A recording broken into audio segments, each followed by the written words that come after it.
नमस्कार बंधू भगिनींनो, मी मंगला आवलगावकर. माझं मंगला आजीच्या धमाल गोष्टी नावाचं यूट्यूब चॅनल आहे.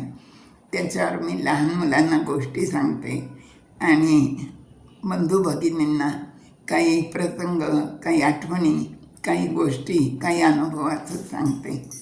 आज आता मी जे सांगणार आहे त्या लेखाचं नाव आहे शेक हँड आणि तो स्वतः माझ्याच आयुष्यात घडलेला प्रसंग आहे. तो मी तुम्हाला सांगणार आहे. शेक हँड.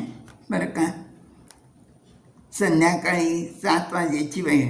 शाळेचा आवार माणसाने खच्चून भरलेलं. स्टेजवर छोट्या छोट्या मुलांचे नाटक, गाणी, नाच, नकला, भांगडा असे कार्यक्रम चाललेले. मुलं अगदी छान करत होती. मुलांचे कार्यक्रम बघायलाही खूप आवडतात मला. कसं सगळं जिवंत असतं. इवली बाळं कसं अगदी शिकवल्याप्रमाणे करतात. किती गोड दिसत होती. कार्यक्रम अगदी रंगात आला होता आणि समोर एकदम धावपळ सुरू झाली. काय झाले ते कळण्यापूर्वीच लोक पळत सुटले. मी उजव्या हाताने लोकांना ढकलत होते आणि त्यांचा रेटा थोपवण्याचा प्रयत्न करत होते. पण माणसांचा एकदम लोंढात आला आणि माझा प्रतिकार कुचकामी ठरला. लोकांच्या झुंडी आमच्या अंगावर कोसळल्या. मी दबली गेले. डाव्या अंगावर पडून डाव्या छातीच्या बरगड्या खूप चिरडल्या गेल्या. तितक्यात समोर स्टेजवर आग लागल्याचे दिसले. मी शेजारी बसलेल्या माझ्या मुलीला अगं आग लागली समोर एवढं म्हणाले आणि असा चित्कार माझ्या तोंडातून निघाला. म्हटलं संपलं सगळं, आता आपण जाणार.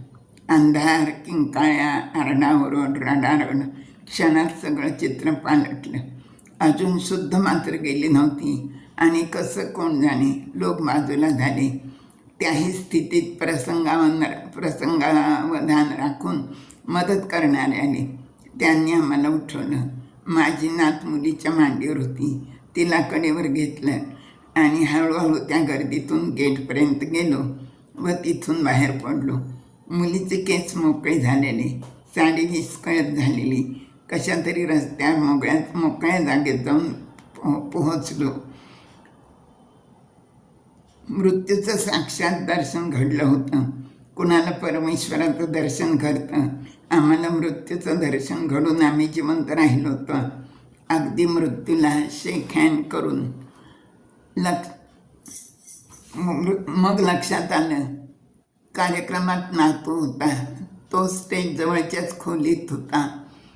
त्याची आई स्टेजजवळ होती. त्यांचं काय झालं असेल. अर्ध्या 1 तासाने ती आणि नातू सुखरूप आले.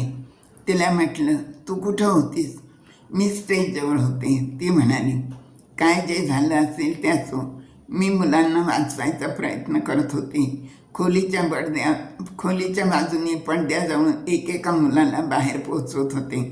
खरं म्हणजे देवाची कृपाच म्हणायची. नाहीतर मी, माझी मोठी मुलगी, धाकटी मुलगी आणि तिची 2 मुलं, तिन्ही घरी हाहाकार उडालाच नाही. एक लहान मूल चेंगरलंच, अत्यवस्थ होतं. पण पुढं वाचलं म्हणून कळलं.